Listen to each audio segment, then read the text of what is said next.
Hello everyone, welcome to work now. आपका स्वागत है। आज हम लोग करने वाले हैं कि अगर हमारे पास कोई कर्व दिया है, ठीक है, तो दो कर्व्स है, उसके बीच का एंगल हम लोग कैसे निकालते हैं और उसका मतलब क्या होता है। ठीक है, तो एप्लीकेशन ऑफ डेरिवेटिव्स का ये लेक्चर 4 है।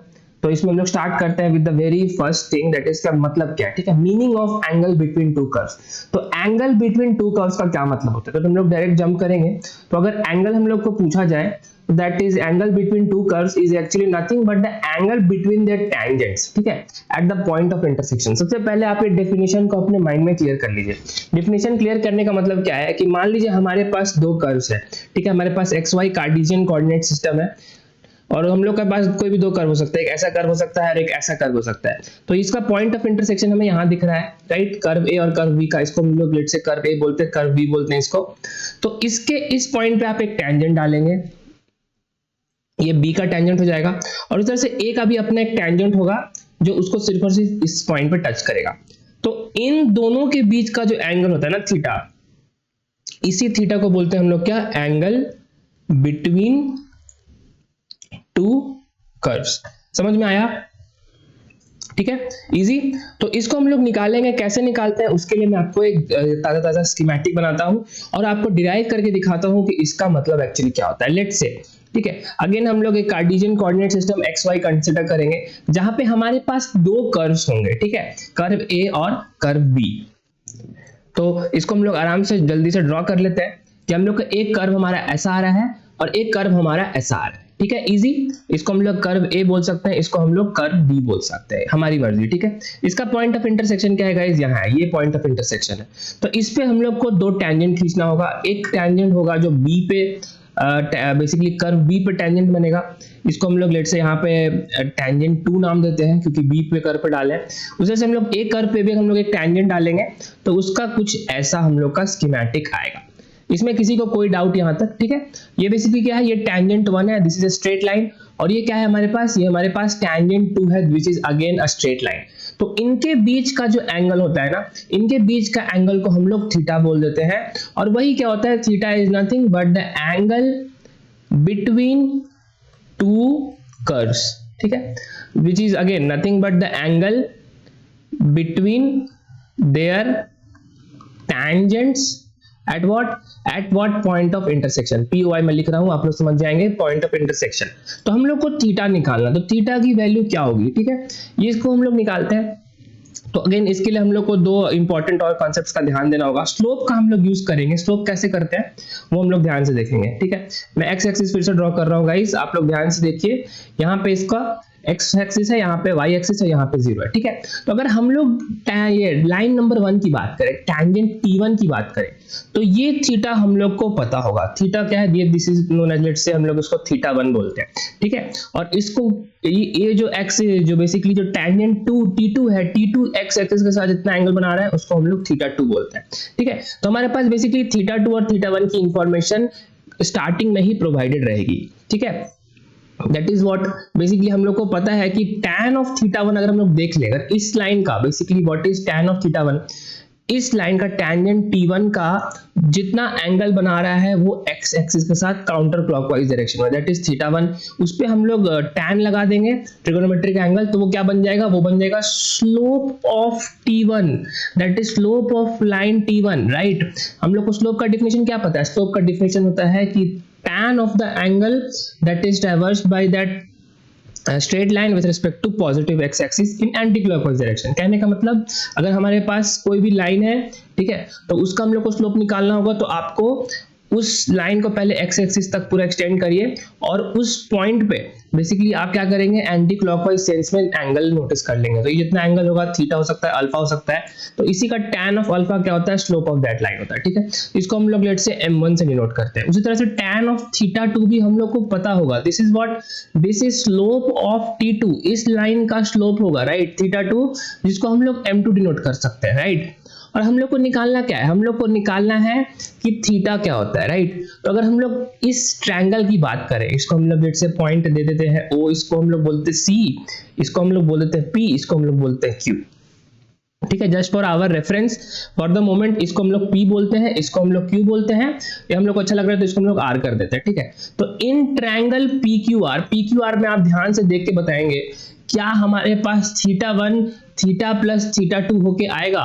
whether this is correct or not, आप लोग ध्यान से देख के बताएंगे, we know that, ठीक है। ऐसा क्यों होता है? क्योंकि हम लोग को पता है कि बेसिकली जो एक्सटीरियर एंगल होता है ये थीटा, वो अंदर के इंटरनल टू एंगल्स के सम के बराबर होता है। बेसिकली ये जो θ1 है वो इस थीटा और इस θ2 के बराबर होगा। इसका मतलब हम लोग के पास फायदा क्या आएगा कि जो हमारे पास थीटा आ जाएगी वो हो जाएगी सिंपली θ1 माइनस θ2। ठीक है, समझ में आया? तो हमारे पास रिलेशन क्या आ गया? हमारे पास बहुत प्यारा रिलेशन आ गया है कि अगर हम लोग स्कीमेटिक को कॉपी करें तो हमारे पास है कि दो कर्व्स हैं, वो मिल रहे हैं किसी एक पॉइंट पे और उनका टेंजेंट का हम लोग को बेसिकली एंगल्स पता है। ये θ1 पता है, ये θ2 पता है और हम लोग को ये थीटा निकालना। थीटा हम लोग ने जस्ट रिलेशन एस्टैब्लिश किया, θ1 माइनस θ2 हो जाएगा। इसमें क्या करेंगे? Putting tan on both sides, putting tan on both sides, दोनों साइड्स पे हम लोग जैसे tan लगाएंगे तो tan ऑफ थीटा क्या हो जाएगी? tan ऑफ थीटा हो जाएगी tan ऑफ θ1 माइनस θ2, राइट। और हम लोग को अगेन पता है कि tan θ1 माइनस θ2 क्या होता है? वो होता है tan θ1 minus tan θ2 by 1 plus tan θ1 tan θ2, ठीक है। और left hand side as it is, तो ये हमारी आ गई tan θ is equal to this value. तो ये जो हमारे पास फॉर्मूला आ गया है ना, इसको मैं बोल रहा हूं कि वेरी वेरी वेरी इंपॉर्टेंट, ठीक है। इसको आप लोग अपना नाम भूल जाइए लेकिन ये फॉर्मूला याद रहना चाहिए, ठीक है। बहुत सिंपल है, ऐसा कुछ हार्ड भी नहीं है। इसका हम लोग एक और एक्सटेंशन कर सकते हैं कि tan θ क्या होता है, दैट इज हम लोग इसको m बोल सकते हैं। m is what? ध्यान से देखिए, tan θ1 जैसे कि मैंने आपको बताया था कि पहले लाइन का, पहले टेंजेंट का स्लोप है, tan θ2 क्या है? दूसरी लाइन का स्लोप है और 1 प्लस tan θ1 θ2 क्या हो जाएगा? m1 into m2। ये किसके बराबर है? tan θ के बराबर है, जिसको हम लोग क्या बोल सकते हैं कि अगर थीटा निकालना हो तो वो जाएगा tan inverse of this formula m1 minus m2 by 1 plus m1 m2। ठीक है, समझ में आया? डेरिवेशन में भी कोई दिक्कत नहीं आया, आसान है। तो इस पे जल्दी से एक क्वेश्चन कर लेते हैं जिससे हम लोग का ये कॉन्सेप्ट हो जाएगा पूरा 100% क्लियर, ठीक है। ऑलराइट, तो क्वेश्चन हमारे पास है, ध्यान से देखेंगे बच्चों की find the angle of intersection of curves this and this. हमारे पास दो कर्व दिया है, y is equal to x cube and y is equal to 7 minus x square by 6। तो इसको हम लोग एंगल ऑफ इंटरसेक्शन निकालना है। इसका मतलब क्या निकालना है? हम लोग को अगर ये फॉर्मूला पता हो कि थीटा, tan थीटा किसके बराबर है भाई? Angle between these curves m1 minus m2 by 1 plus m1 n2, ठीक है। डज नॉट मैटर, आप m1 किसी को बना सकते हैं, आप इसको भी m1 बना सकते हैं, इसको भी m1 बना सकते हैं, ठीक है। लेकिन अगर एक्यूट एंगल निकालेंगे तो हम लोग यहाँ पे एक मॉडुलस डाल देते हैं, इसमें इससे अलावा कोई अंतर नहीं पड़ता है, ठीक है। क्योंकि अगर आप लोग दो लाइंस की बात करें, ठीक है, इसके पीछे का भी आप लोग लॉजिक समझ लीजिए। ऐसा इसलिए बोल रहा हूँ मॉडुलस लगाने के लिए, लेकिन आप कोई भी दो लाइन को देखेंगे, उसका एंगल ऑफ इंटरसेक्शन दिखेंगे तो इसमें दो एंगल्स आएंगे, एक ये एंगल आएगा और एक ये एंगल आएगा, राइट। ये अगर एंगल है और एक ये एंगल है, ठीक है। तो अगर इसमें से कोई भी, मान लीजिए ये वाला एंगल छोटा एंगल है, ये मैं इसको और रिप्रेजेंटेशन अच्छा करता हूँ कि लेट्स से हमारे पास ऐसा दो लाइन है, राइट। तो ये हमारे पास क्या है? ये हमारे पास एक्यूट एंगल है, राइट। और ये हमारे पास क्या है? ये ऑब्ट्यूज एंगल है। तो ये छोटा वाला जो एंगल होता है ना थीटा, उसको हम लोग बेसिकली निकालने के लिए tan थीटा यहाँ पे मॉडुलस डाल देते हैं। उसका कारण क्या है? उसका भी कारण आपको पता है कि फर्स्ट क्वाड्रेंट में 0 से 90 डिग्री के बीच में tan इज पॉजिटिव, ठीक है। एनीवेज, क्वेश्चन बनाते हैं, क्वेश्चन पे फॉलोअप करते हैं। आप लोग को याद क्या रखना है? आप लोग को याद रखना है tan theta is equal to m1 minus m2 by 1 plus m1 m2 का मॉडुलस, ठीक है। सबसे पहले हम लोग क्या निकालना है? m1 और m2 निकालेंगे तो हम लोग का काम बन जाएगा। तो m1 के लिए क्या करेंगे? इसको डिफरेंशिएट कर देंगे तो dy बाई dx क्या हो जाएगी गाइस? वो जाएगी 3x square, simple as it is, ठीक है। देन सेकंड वाले पॉइंट में क्या हो जाएगा? dy by dx 6 into dy by dx किसके बराबर होगी? 7 की डिफरेंशिएशन 0 और माइनस एक्स स्क्वायर की माइनस 2x। तो dy बाई dx को मैं ऐसे लिख सकता हूँ क्या गाइस? ध्यान से देखिए तो माइनस एक्स बाई 3, ठीक है। तो ये हम लोग का क्या आ गया? 2 dy बाई dx आ गया। एनीवेज, हम लोग का अभी वो नहीं आया है, हम लोग का अभी सॉल्यूशन नहीं बनाया है, हम लोग को dy बाई dx में वैल्यू भी डालना होगा। जैसे कि हम लोग को पता है कि what is that angle of intersection, this angle between curves tangents at that point of intersection, यानी इसका पॉइंट ऑफ इंटरसेक्शन भी निकालना पड़ेगा। इसको पॉइंट ऑफ इंटरसेक्शन, ये हमारे पास basically first and second equation आ गया है। तो इसमें हम लोग x की वैल्यू डालेंगे, फिर tan थीटा की वैल्यू डालेंगे तो हम लोग का आंसर निकल जाएगा। उससे पहले हम लोग को x का वैल्यू निकालना होगा। यहां तक आप लोग फॉलो कर पा रहे हैं, ठीक है। कोई भी डाउट है तो आप लोग कमेंट सेक्शन में बोलेंगे बच्चों, ठीक है। तो हम लोग उसको सॉल्व करेंगे तो y is equal to x cube है और y इज इक्वल टू क्या है? 7 माइनस एक्स स्क्वायर बाई 6 भी है, राइट, क्योंकि इसको 6 को यहाँ भेजा तो 7 माइनस एक्स स्क्वायर बाई 6। इससे क्या फायदा होगा, 6x³ plus x square minus 7 is equal to 0 हमारे पास इक्वेशन आ जाएगा। ठीक है, क्लियर। इसको एक काम करते हैं, नेक्स्ट पेज में फिर से लिख लेते हैं। हमारे पास इक्वेशन क्या है, 6x³ plus x square minus 7 is equal to 0। ठीक है, तो ये हमारे पास इक्वेशन है। ऑब्वियसली ये क्यूबिक इक्वेशन है, इसका मतलब x के 3 वैल्यूज आएंगे। ठीक है, इसको कैसे सॉल्व करेंगे, इसको हम लोग सॉल्व करेंगे बहुत आसानी से। आप लोग देखिए, तो बच्चों आप लोग यहाँ पे अगर गौर कर पा रहे होंगे, तो अगर हम लोग लेट से x की वैल्यू 1 डाल देते हैं, ठीक है, तो x का वैल्यू 1 देंगे तो यहाँ पर 6 plus 1 minus 7 is equal to 0, 0 is equal to 0, यानी x इज इक्वल टू 1 और सॉल्यूशन, इसका मतलब x माइनस 1 एक फैक्टर होगा, राइट।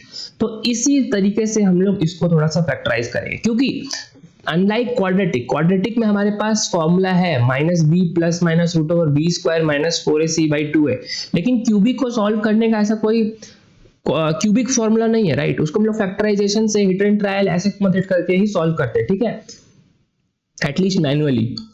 ठीक है, तो इसको अगर हम लोग ध्यान से देखें तो हम लोग को x माइनस 1 एक फैक्टर दिख रहा है, तो मतलब किसी तरह हम लोग x माइनस 1 एक फैक्टर लगा दें किसी से मल्टीप्लाई करके, तो हम लोग का ये इक्वेशन भी सॉल्व हो जाएगा। ठीक है, तो कैसे करेंगे, 6x³ मैं रहने देता हूं, लेकिन अब क्या करूंगा ना, मैं यहाँ पे 6x²। आप ध्यान से देखेंगे बच्चों कैसे मैं फैक्टराइज कर रहा हूँ, ठीक है, क्योंकि हमको ऑलरेडी पता है x माइनस 1 एक फैक्टर है, ये हमको दिख गया। तो हम क्या करेंगे, जैसे हम पे 6x लिखेंगे, यहाँ पे माइनस 6x² करेंगे। ठीक है, और ये ऐसा क्यों करेंगे, क्योंकि हमारे यहाँ पे ऐसा फैक्टर निकल के आ जाएगा, लेकिन हमारे पास एक्चुअल इक्वेशन में तो सिर्फ प्लस एक्स स्क्वायर है, तो इसको बैलेंस करने के लिए हम लोग को क्या ऐड करना पड़ेगा, ऑब्वियसली हम लोग को प्लस 7x² ऐड करना पड़ेगा। ठीक है, तो 7x² में माइनस x² ऐड करेंगे तो इन दोनों का बेसिकली क्या बन जाएगा, x² ही बन जाएगा। ठीक है, ये तो क्लियर है। तो अब क्या करेंगे, एक्स हम लोग का x³ मर्ज हो गया, x² भी मर्ज हो गया, और बाकी बचा -7, तो -7 को डायरेक्ट लिख देंगे। तो इससे हमारा फायदा क्या आ जाएगा, 6x² यहाँ से कॉमन आ जाएगा, तो इसमें मैं कॉमन ले लूंगा, x माइनस 1 हो जाएगा, प्लस यहाँ पे मुझे क्या कॉमन लेना होगा, यहाँ पे मुझे 7 कॉमन लेना होगा। ठीक है, तो यहाँ पे क्या बचेगा, x² माइनस 1। क्लियर है, एक और स्टेप कर सकते हैं, 6² में x माइनस 1 रखेंगे और 7 के साथ हम लोग x² माइनस 1 को फिर से तोड़ देंगे, x माइनस 1 में x प्लस 1 में, तो हमारा 0 सॉल्यूशन आ जाएगा। तो इसको हम लोग यहाँ से फिर से कॉमन ले लेंगे, तो x माइनस 1 के साथ आ जाएगा 6x² plus 7 into x plus 7 into 1, 7x plus 1 is equal to 0। ठीक है, ऑब्वियसली अगर अब हम लोग के पास 3 सॉल्यूशन इसके आ जाएंगे, x का वैल्यू 1 आ जाएगा, और इसको हम लोग फिर क्वाड्रेटिक में डाल के देख सकते हैं। आप लोग इसको सॉल्व करेंगे तो इसका कॉम्प्लेक्स रूट्स आएगा C1 and C2। ठीक है, plus minus a plus minus bi इस फॉर्मेट में आएगा। ठीक है, मतलब बेसिकली इमेजिनरी रूट्स आएंगे। तो सिंस हम लोग को पॉइंट ऑफ इंटरसेक्शन निकालना है और रियल प्लेन की बात हो रही है, इसका मतलब हम लोग का सिर्फ पहला पॉइंट से ही सफिशिएंट है। पहला point x is equal to 1 हम लोग का कर्व दे देगा, तो हम लोग का x इज इक्वल टू 1 इस वाले इक्वेशन पे वापस पुट करेंगे, तो x इज इक्वल टू 1 जैसे मैं पुट करूंगा, मुझे पता है एक सॉल्यूशन है, तो y की वैल्यू 1 आ जाएगी, तो हमारे पास पॉइंट ऑफ इंटरसेक्शन आ गया। ठीक है, मैं उम्मीद कर रहा हूँ कि आप लोग कैचअप कर पा रहे हैं। ठीक है, बहुत आसान है, कहेंगे तो आप फिर से समझाऊंगा, आप कमेंट सेक्शन करेंगे गाइस। ठीक है, तो हमारे पास क्या है, बेसिकली x और y इज इक्वल टू 1 1 आ चुका है, इजी आ चुका है। इसको मैं अगर जस्ट इस dy/dx में पुट कर दूं, तो मेरे पास m1 और m2 की वैल्यू आ जाएगी क्या, m1 m2 की वैल्यू आ जाएगी क्या, बिल्कुल आ जाएगी। तो m1 की वैल्यू क्या आ जाएगी, 3 आ जाएगी, m2 की वैल्यू क्या आ जाएगी, -1/3 आ जाएगी, है ना, 3 और -1/3। तो हम लोग के पास, ठीक है, बेसिकली क्या था, dy/dx हम लोग का पहला कर्व का था 3x² और dy/dx दूसरे कर्व का क्या था, -x/3, ये x² -x/3, परफेक्ट। तो हम लोग के पास ये हम लोग का दैट स्लोप आ चुका है, हम लोग का m1 और m2 का वैल्यू आ चुका है subject to putting x value. ठीक है, और हम लोग को पॉइंट ऑफ इंटरसेक्शन के लिए जस्ट दोनों कर्व को सॉल्व करके निकाला है, वो कितना है, 1 and 1। ठीक है, इसको जस्ट यहाँ पे पुट कर देंगे, तो यहाँ पे कितना देगा, 3 आ जाएगा, यहाँ पे आ जाएगा -1/3। हम लोग के पास दोनों स्लोप आ चुके हैं। ठीक है, अब हम लोग का काम क्या है, हम लोग का यहाँ से आप ध्यान से देखेंगे, पहला मैं मेथड 1 करूंगा, वो tan थीटा सॉल्व करूंगा। tan थीटा क्या हो जाएगा, m1 - m2 3 minus of -1/3 by 1 plus m1 m2 3 into -1/3। ठीक है, इसको सॉल्व करेंगे तो क्या हो जाएगा, ओके 3 3 जा 9, यहाँ पे आएगा 9/3 प्लस 1/3, राइट, क्योंकि 3 को हम लोग 9/3 लिख सकते हैं, मॉडुलस के साथ है। और डिनोमिनेटर में क्या हो जाएगा भाई 1, और 3 से 3 cancel, 1 - 1 is equal to tan theta. ठीक है, ये समझ में आ गया। लेकिन हम लोग का डिनोमिनेटर भाई यहाँ पे दिख रहा है 1 - 1 कितना है भाई, 1 - 1 तो 0 होता है, यानी tan theta is equal to something by 0, मतलब यहाँ पे 0 हो जा रहा है, इसका मतलब थीटा की वैल्यू क्या है 90 डिग्री है। यानी हम लोग की आंसर जो आ चुकी है that angle between these two curves eight their point of intersection is 90 degree. समझ में आया, ये दिखा। लेकिन मेथड 2 क्या है, मेथड 2 है अपना एप्लीकेशन ऑफ माइंड। मेथड 2 क्या है, ये कोई मेथड नहीं है, इनफैक्ट मैं आपको बोलूंगा कॉमन सेंस दिखेगा, या आपको ऑब्जर्वेशन में बोलूंगा उससे ही आ जाएगा। ऑब्जर्वेशन क्या है, ऑब्जर्वेशन है कि मुझे पहला स्लोप दिख चुका है +3 और मुझे दूसरा स्लोप दिख चुका है -1/3, तो हम लोग m1 और m2 को मल्टीप्लाई कर देते हैं, तो 3 और -1/3 का मल्टीप्लिकेशन कितना होगा, -1 होगा। तो जो जहां दो स्लोप्स का मल्टीप्लिकेशन -1 होता है, m1 m2 -1 है, इसका मतलब क्या है कि these two lines T1 and T2 are perpendicular to each other, 90 degree exists between these two curves, that is why angle between these two curves हो गया 90 डिग्री। समझ में आया? मैं क्विक रिकैप करता हूं, आप लोग ध्यान से देखेंगे। पहला हम लोग ने क्या किया कि दोनों कर्व्स के बीच के एंगल का मतलब समझा, उसका मतलब क्या होता है, उसका मतलब this is nothing but the angle between their tangents. ठीक है, टेंजेंट्स मतलब अगर हमारे पास दो कर्व्स हैं तो उसके हम लोग के बीच का एंगल निकालना है, तो इसका मतलब सिंपली आपको उन दोनों के बीच टेंजेंट्स के बीच का एंगल निकाल देना होगा। ठीक है, तो वो कैसे निकालते हैं, ये एंगल जो होता है theta, it will be nothing but θ1 - θ2। तो जैसे मैंने tan ऑफ थीटा लिखा वो हो जाएगा tan ऑफ θ1 - θ2। इसको जैसे एक्सपेंड किया तो tan θ1 - tan θ2 -1 - m2 by 1 plus m1 m2 आ जाता है मॉडुलस साइन के साथ tan थीटा। ठीक है, यही इसका सिंपल मीनिंग था, सिंपली एक्सप्लेनेशन डेरिवेशन था। उम्मीद करता हूं आप लोगों को समझ में आया होगा। That's it for video guys. अगर आप लोगों को अभी भी कोई डाउट हो तो प्लीज कमेंट सेक्शन करेंगे, नेक्स्ट वीडियो के लिए तैयार रहिए। तब तक के लिए मेरे को मेहनत करिए, खूब मन लगा के पढ़ाई करते रहिए। जय हिंद, जय भारत।